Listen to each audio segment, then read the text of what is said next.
Welcome, everybody.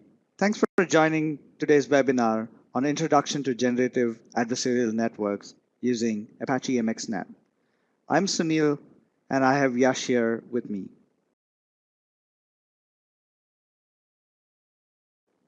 Today, we're going to talk about Introduction to Deep Learning and Artificial Intelligence. And then we'll walk through what generative adversarial networks are and their usage. Some research and applications, and finally, we'll walk through a live coding demo of using generative adversarial networks, or GANs. So to step back, let's analyze what the challenges for artificial intelligence at scale today is. Essentially, it boils down to three parts: data, training, and prediction.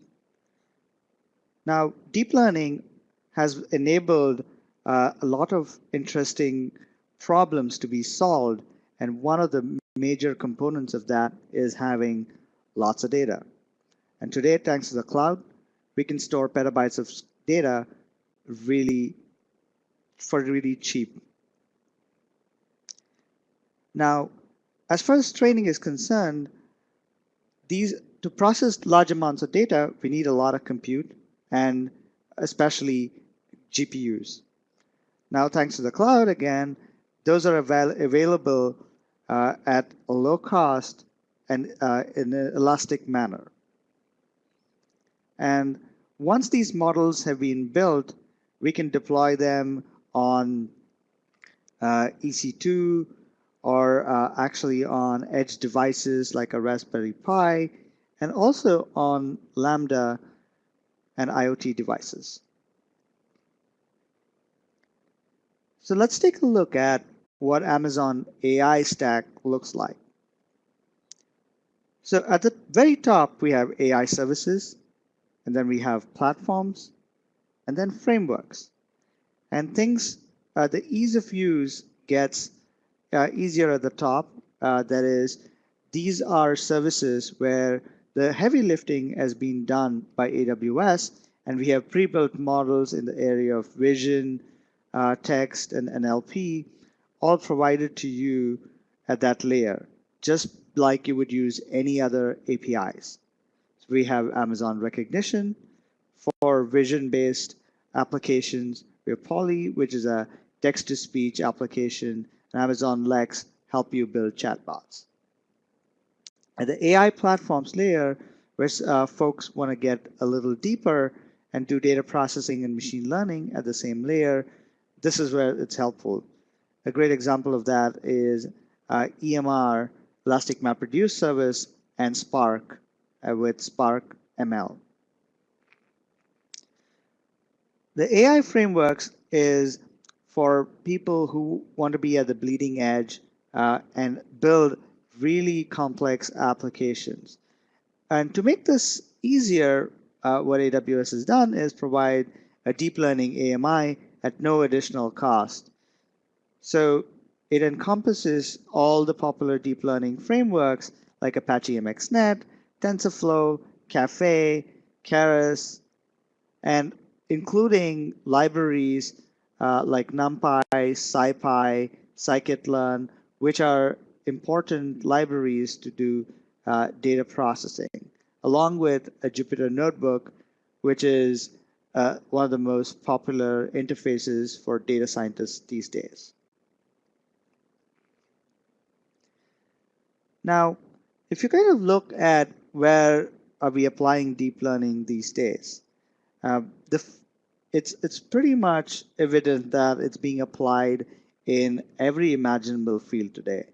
So we're working in the image space, whether it is image segmentation, prediction, object detection, face detection, and so on.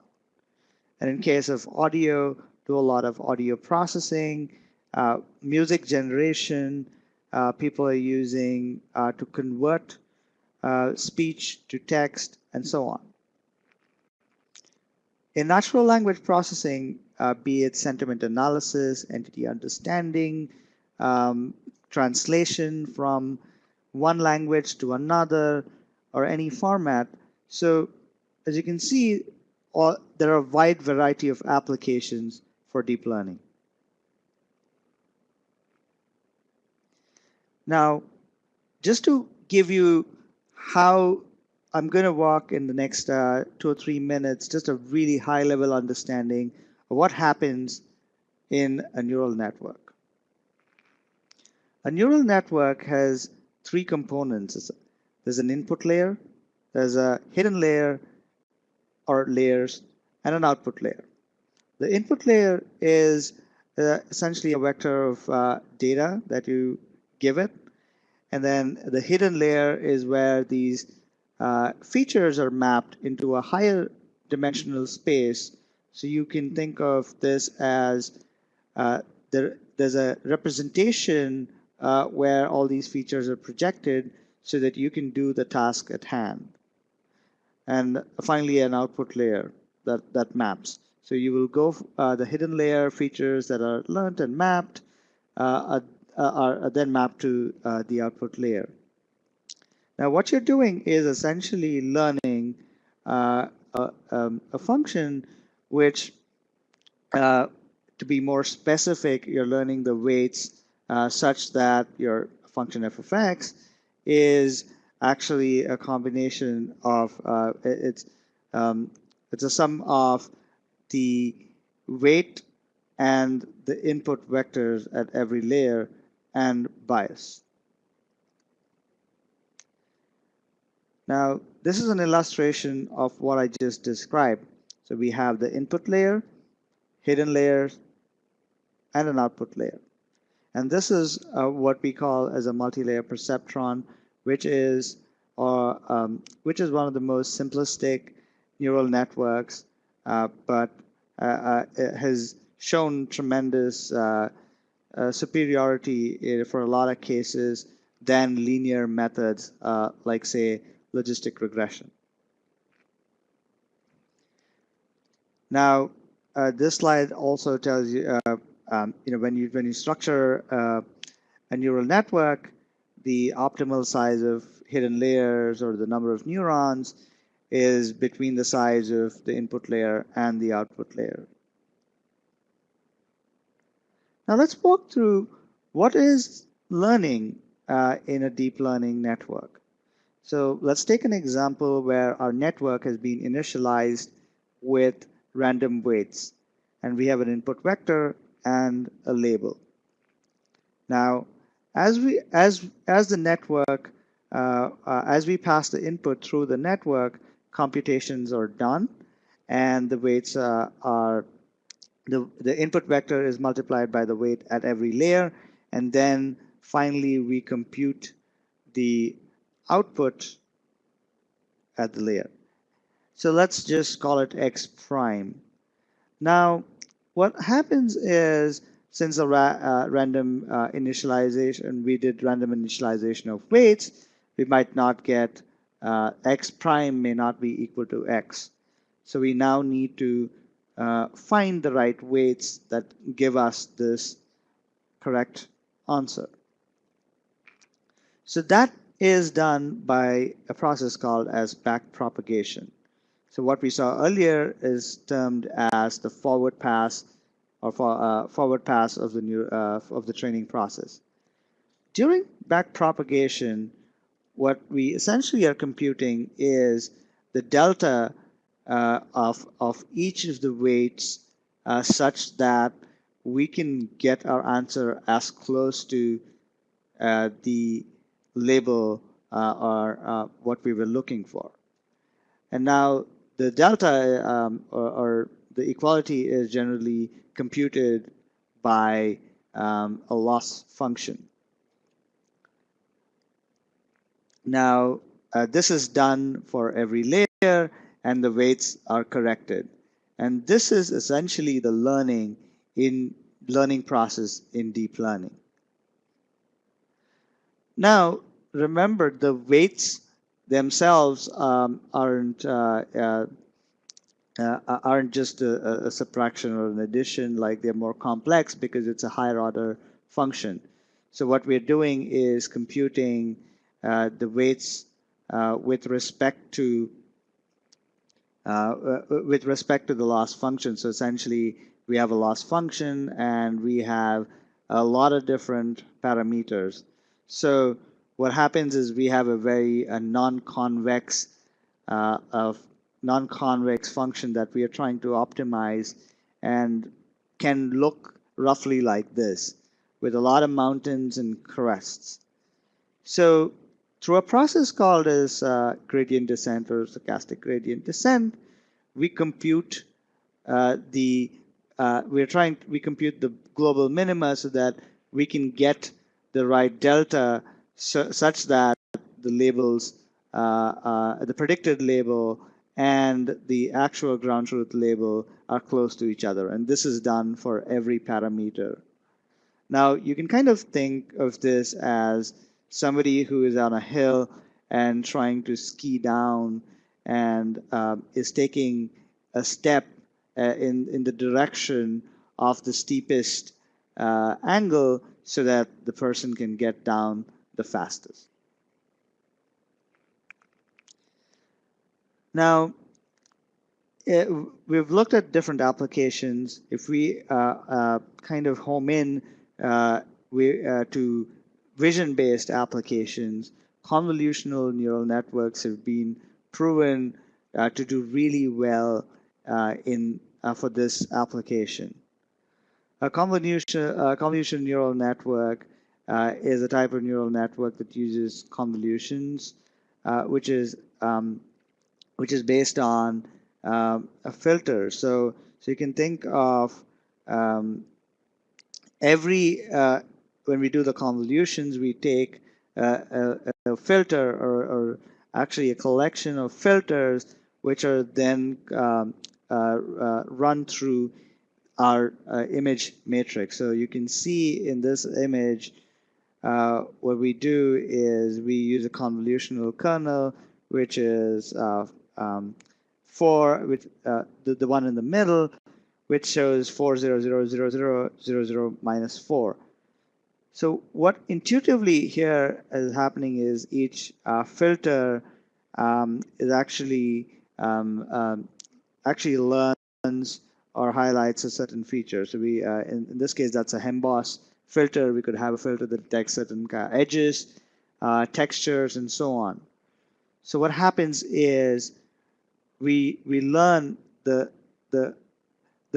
first or the hidden layers in the early hidden layers will tend to learn low-level features like edges and edge orientations and textures, and we can build on top of those hierarchical features. Now, what's interesting is we need a lot of data here to get state-of-the-art models. But oftentimes what happens is for use cases, we may not have millions, or if not hundreds of thousands of images to actually train. So that's where generative adversarial networks become helpful. I will let my colleague Yash take over from here. Thanks, Sunil, and hello, everyone. I want to talk to you guys more about generative adversarial networks, or GANs. And as Sunil mentioned, one of the biggest challenges in training machine learning is having large data sets. And oftentimes you need labels with your data sets. So what I mean by labels is oftentimes you have a data set with inputs and outputs, and what you're doing in machine learning is trying to create a model that can take an input and generate the right output. But generative adversarial networks are a little bit different.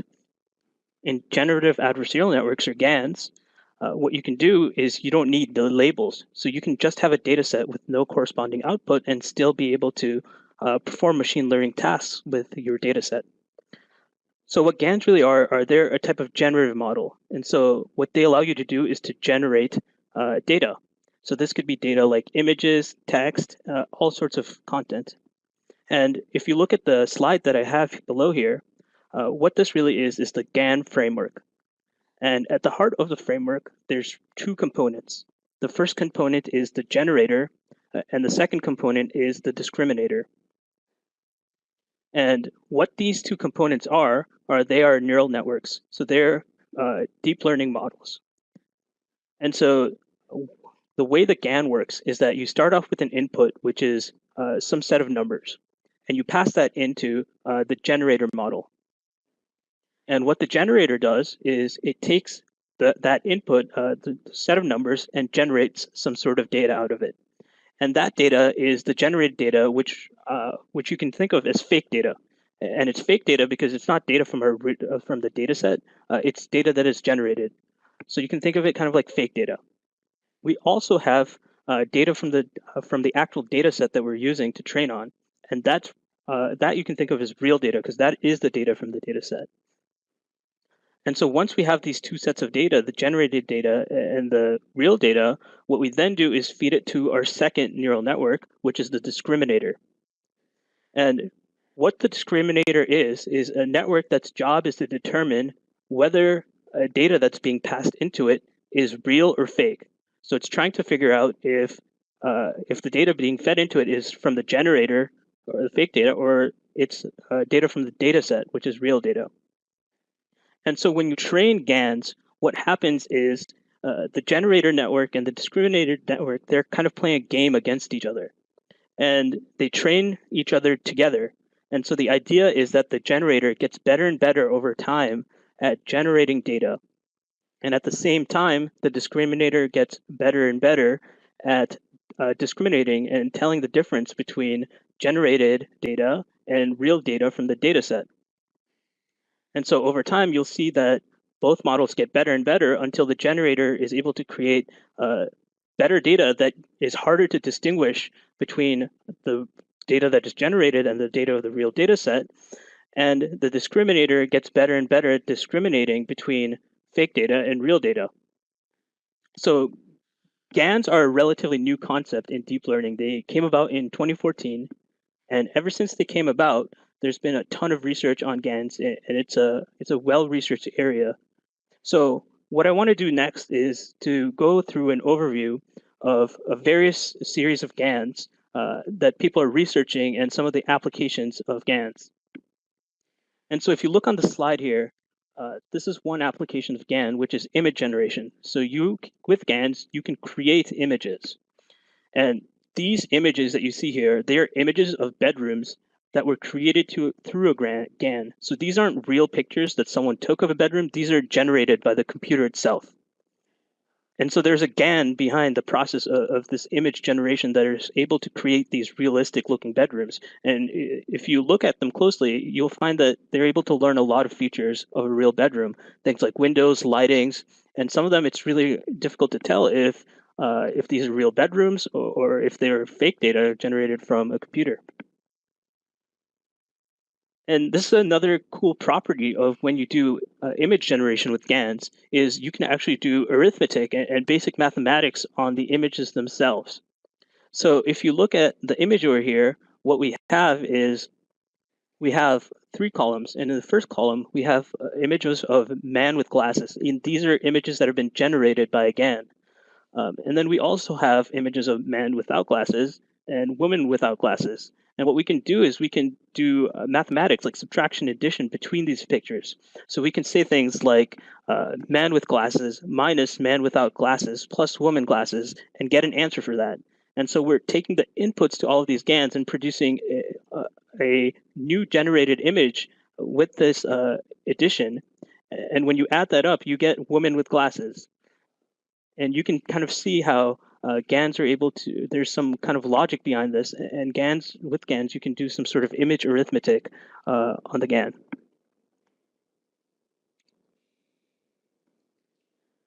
Here's another applications of GANs. You'll notice that GANs have a bunch of different names, and the people who research these GANs give them different names. So this is one called SRGAN. And what SRGAN is able to do is to take a low resolution image and make it higher resolution. So if you see what's going on here, on the first picture at the top, if you look all the way at the left, that's the original high-res image. And then if you look all the way to the right, that is a lower resolution image that was enhanced using an SRGAN. And if you look at the images in between, like the bicubic and the SRGAN, what these are kind of the previous methods that have been successful in doing this. So you can see here that the SRGAN is really good at it and outperforms these other methods of making images high resolution. And you see the same at the bottom there. That's another SRGAN. So what's going on is on the left, again, you have the original high resolution image. The next column is a previous older method that is not as performant as the GAN in this task. And then you have 3 variations of different GANs. And you can see that as you go to the right, the GANs get better and better at creating high resolution images from a low resolution image.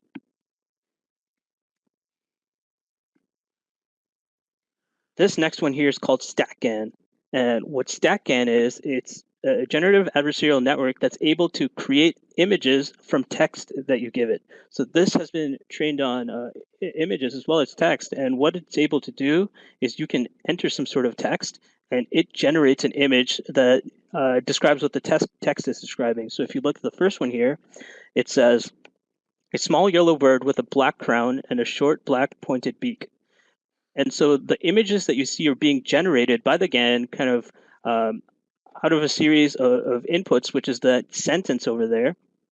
And the GAN does this in 2 stages. So the first stage, it generates kind of a lower resolution image. And then in the second phase, it refines that image and makes it higher resolution. And so at the end, you could get a pretty high resolution image that's describing exactly the text that was said. And you can see this at the bottom as well, where you have the text, this flower has overlapping pink pointed petals surrounding a ring of short yellow filaments. And you can see how elaborate these descriptions can get. And the GAN is still able to produce a high resolution image of this flower.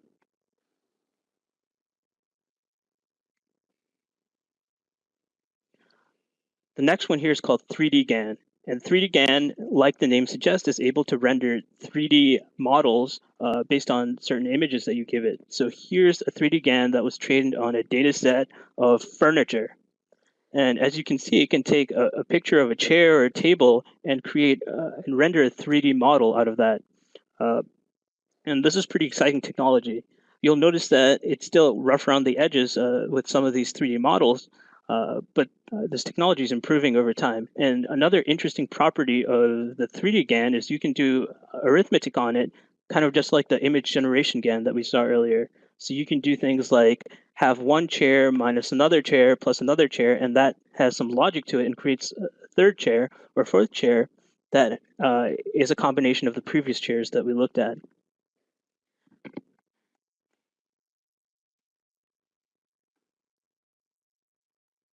So this is one of my favorite GANs, which is called CycleGAN. And what CycleGAN does is it does image-to-image translation. What that means is it's trained on 2 image data sets, and it's able to translate images from one data set to the style of another data set. And so if you look at the video at the top here, we have a video, which is a bunch of images of a horse. And the GAN is able to convert it to an image of a zebra. And this is a really exciting application. You'll notice how the GAN is able to learn what part of the image is the horse and what part is not the horse, and is able to convert just the horse to the zebra, which is pretty exciting. Similarly, you can do a couple other things. Here's another example of what a CycleGAN can do, and that's converting apples into oranges. So you have images here full of apples in fruit, just a bunch of apples, also apples on trees, and you can see how you can convert from apples to oranges, and you can do the opposite with CycleGANs as well. So you can go from oranges back to apples. And a final example here is Yosemite National Park. So on the bottom, we're converting winter Yosemite to summer Yosemite and back. So this is kind of the things you can do with a CycleGAN and image-to-image translation.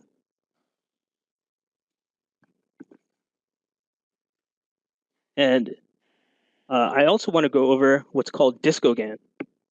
And DiscoGAN's a relatively new GAN, and what it's able to do is it's able to discover a relationship between images that you train it on, and is able to generate images that highlight that relationship. So what I mean by that is take a look at the image here with the handbags and the shoes.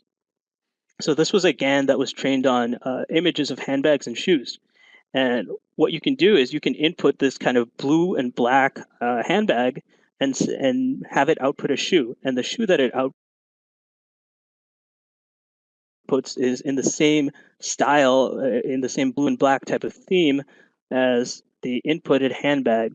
So it's able to learn the relationship between two totally different objects like shoes and handbags, and is able to create a relationship with them and generate an image that reflects that relationship. Some other examples of what you can do with DiscoGAN is hair color conversion. So if you look at the image on the top right here, we have a celebrity data set where you have images of celebrities. And over here, what we're doing is we're converting blondes to brunettes. And so if you look at the first column of images there, we have a picture with blondes, and then what we do is we run the DiscoGAN on it, and this DiscoGAN has been trained for hair color conversion, and it's able to convert them to brunettes. Similarly, if you look at the example below, it can also do gender conversion. So again, in the first column, we have a man, and in the second column, the DiscoGAN is able to convert it to a woman. So now switching gears a little bit, I think we've seen plenty of examples of GANs and the type of things that they can do, but I want to walk through with you how you could create a GAN yourself. So we're going to be talking about a specific type of GAN here and going through the implementation, and that's called DCGAN, or Deep Convolutional Generative Adversarial Network. And this is a type of GAN that's able to generate images that look similar to a certain data set that you've given. So if you look at the bottom here, what we have is the MNIST dataset. And this is a pretty popular dataset of handwritten digits. So this is an example of the images that you see in the dataset. It's all of these images of handwritten digits. And so we're going to walk through a GAN that is able to use this dataset in order to generate images that look like handwritten digits.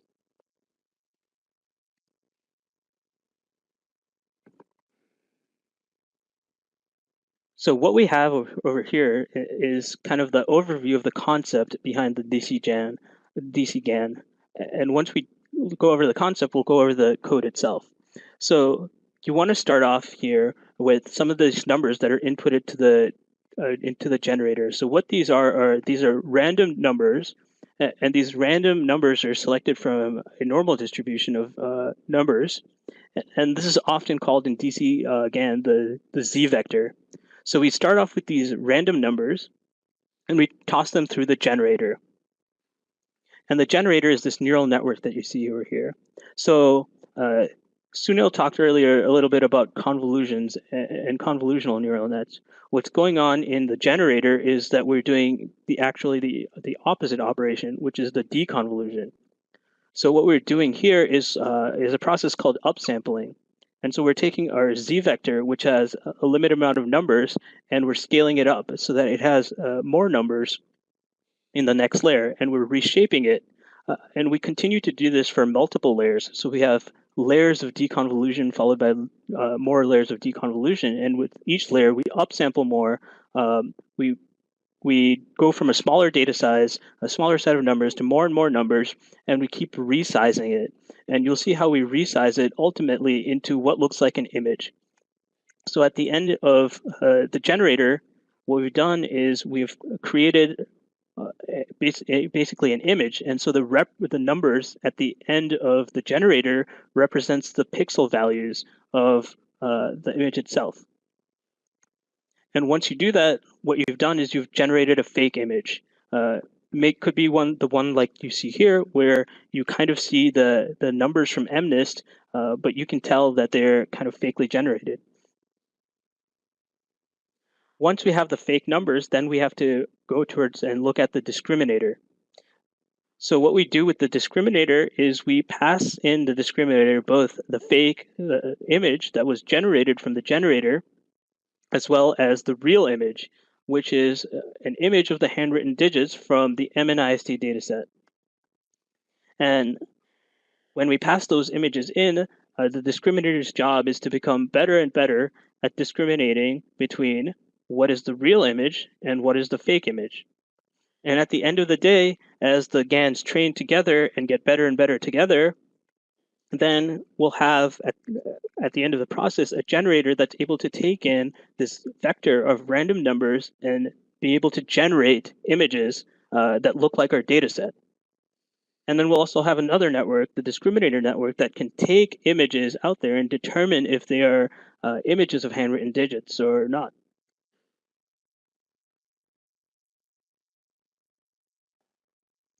So what I'm going to do next is take you through the code behind creating a DCGAN. And the code that you see today is available on GitHub at the link provided below. So what I've done here is I've switched over to my Jupyter Notebook. And this Jupyter Notebook is running on the deep learning AMI that Sunil talked about earlier. So I spun up an EC2 instance with a deep learning AMI. And this AMI comes with various deep learning libraries pre-installed and ready to go. So the one that we're going to be using, along with a few others, is primarily MXNet. And what MXNet is, it's a deep learning library, and it allows you to create these neural networks, such as GANs, in order to train some of these networks. So I'm going to walk through the code at some kind of a high level to go over, to give you an intuition of how it works. So the first thing that we're going to do with this code is we're going to run this first section of code. And what that does is it imports our data set. So we're using the MNIST data set, and it imports that into a certain format. But what we need to do is we need to do some image manipulation in the beginning in order to change it so that we can input it to the discriminator network that we saw there. So we need to, because our discriminator network takes in 64 by 64 images in the beginning, what we need to do is convert these images, which are arranged in a different format, into 64 by 64 images. So what we're going to do for that is use a Python library called NumPy over here, which reshapes those images. Originally, first we'll transform them into 28 by 28 images because that's their original shape. And then we're going to use a library called CV2, which can resize them to the 64 by 64 images that our discriminator expects. The next step after we do that is to normalize the pixel values. So in the dataset, these values are originally given to us between 0 and 255, which represents the intensity of the pixel at that point. And so we want to normalize them to put them into a range of -1 and 1. We then do some final reshaping, and then what we can do is create an iterator over these images. So over here we have the MXNet ND array iter. And what this iterator does is when we input images to the discriminator later, this is going to be feeding in our discriminator these images from our data set. The next step is we need another iterator. So one input to our model was the data set itself, but if you remember, the input to the generator was random numbers. So what we're going to do is create another MXNet iterator, which is able to generate random numbers. So we do that using the getData function here, which uses some of the MXNet functions in order to pick random numbers from a normal distribution. And we go ahead and create that. And this is initializing that iterator that we created. So once we have the iterators created, we need to go ahead and create the model and define that itself. So here we have the picture of the generator that we saw earlier, and we can use MXNet in order to define this generator. So here is the generator network. Like I mentioned earlier, the generator uses a bunch of deconvolution layers. And these layers take our input of random numbers and upscales them and reshapes them in order to be an output of a generated image. And so we have deconvolution layers followed by a batch norm operation, which all that does is it normalizes the data. So if after the deconvolution layer, the data is in various different scales, it normalizes that to be in the same scale. And then we have an activation, which Sunil had mentioned earlier, and the activation applies a nonlinearity to our neuron in order for it to be able to learn more complex relationships. And so this gets repeated multiple times, and we do that for the various different layers that we saw up here. So each one of these are deconvolutional layers, and we do that in the generator here. And once we have the generator defined, then the next step is to look at the discriminator. And the discriminator is pretty much like we saw earlier. It's kind of the opposite of this one, the reflection of this one. So instead of deconvolution operations, we're kind of doing the same thing, except we're doing convolution operations, followed by a batch norm and an activation layer.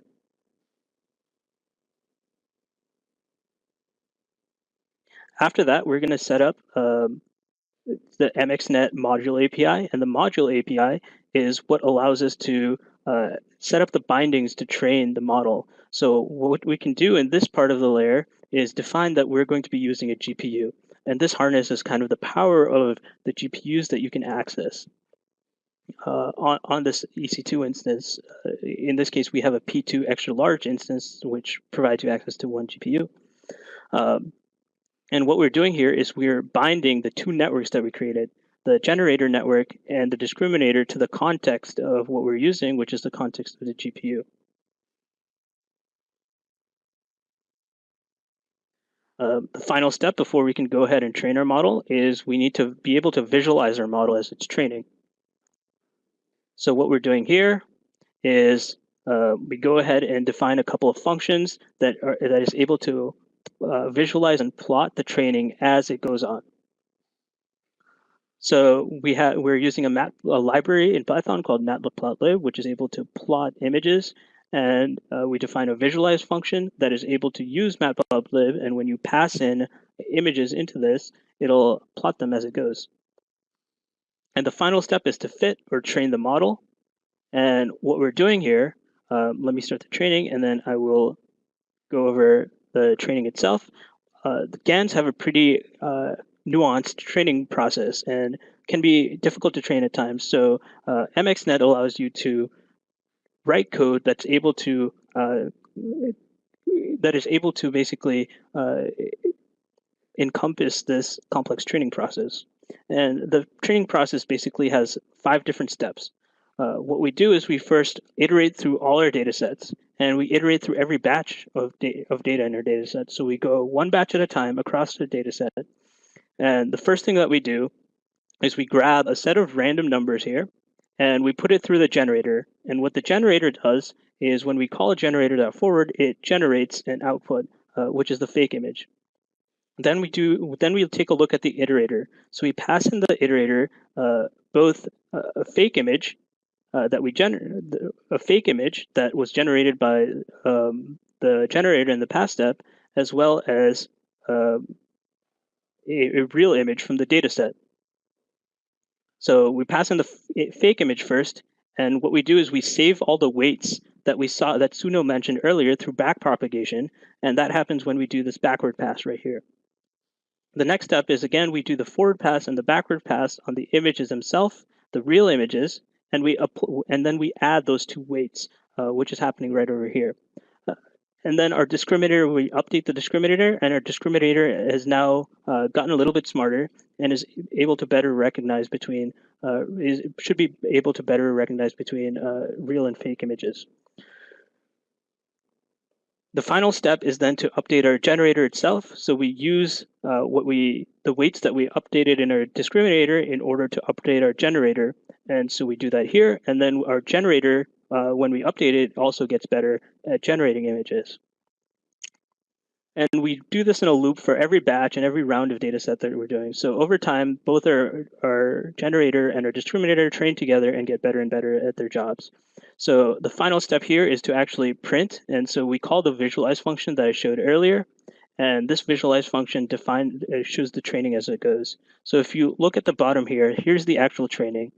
And what we see here are these, on the first column here, are images from the generator. And on the other column are the actual handwritten digits from our data set. And you can see in the first few iterations the generator is trying to generate realistic images. So it still hasn't figured out what color yet, and it's pretty easy to discriminate what's going on. And then over time, you see as iterations go on, it gets better and better. So we now see some of the colors taking form, some of the numbers taking form. And as we iterate more and more, we see the structures of the numbers coming through, and our generator and discriminators are training. And ultimately, what we'll have is a generator that is able to generate numbers, handwritten numbers out of random numbers. And you can see with the training here that these numbers are starting to take form. And so there we had the implementation of a deep convolutional generative adversarial network. So if you're interested in learning more about GANs and neural networks and deep learning, one of the best ways to start is with the AWS Deep Learning AMI. This will give you access to both GPUs like we saw in the example, as well as CPUs. And it comes pre-installed with things like MXNet, which we just saw, as well as other popular deep learning libraries like TensorFlow and Keras. It comes with Python, both Python 2 and 3, and it has various notebooks and examples that you can go through. So you can check out the Deep Learning AMI at the link below. And I want to say thank you for coming to the webinar, and I hope you have a better understanding of GANs after watching this.